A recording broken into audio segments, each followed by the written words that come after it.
The original motto of this country was E pluribus unum, out of many, one. That motto showed that you could have English parents, Irish parents, Italian parents, Vietnamese parents, that it didn't matter where you or your family came from, you could still become an American. We were all one. But in 1957, our motto was changed to In God We Trust. And according to this new, divisive motto, I am no longer a real American, even though my family came over on the Mayflower. So the idea of a national day of prayer is un-American. You're welcome to make believe in whatever fairy tale appeals to you. You can talk to your magic imaginary friend anywhere you like, anytime you like. But those of us who are not pretenders are still Americans too. Christian nationalists will not accept that.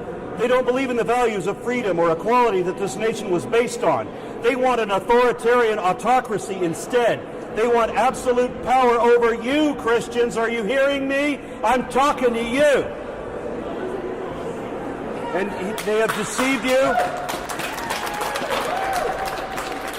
They have deceived you and are manipulating you to achieve that for them. Christian nationalists are not patriots because they don't follow the Constitution, and they don't follow Jesus either. Remember, Jesus said you should pay your taxes and renounce your wealth. He said a rich man cannot get into heaven. Jesus, your God, was a first century equivalent of a socialist who said that you should give up your wealth specifically to feed the poor and to give aid to immigrants. How far Christians have fallen from your Christ. You left your leftist Jesus. Thomas Jefferson said that it does me no injury for my neighbor to say that there are 20 gods or no God. It neither picks my pocket nor break my leg. He understood tolerance. And Jesus said, turn the other cheek. But you modern, militant, conservative Christians are so unlike your Christ. It's not just that you believe absolute nonsense with no truth to it, but worse than that, you're against evolution, secularism, leftism, socialism, and you don't know why, because you don't know what any of those words mean. You were just told to hate it, and so you're against it.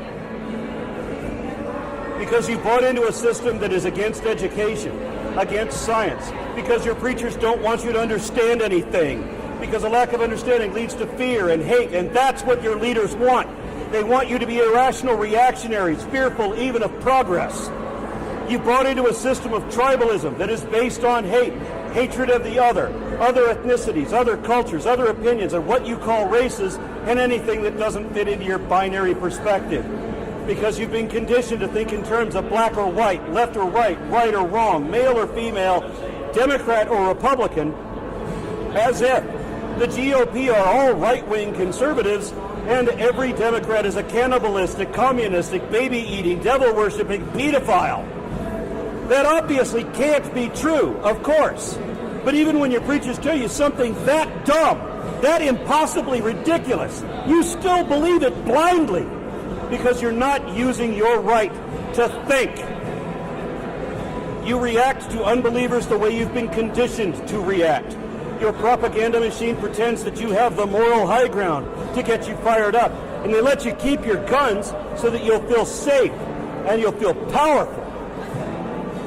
As long as you have your Second Amendment, you won't even notice that they're taking away all your rights in the First Amendment. Every provision thereof, and they're using you to do it. You're being manipulated as minions against your own interests to undermine your own rights to think and believe and speak freely. That's why we are here today, to open your mind and help you out of your delusion. Hail Satan! Hail Satan! Thank you.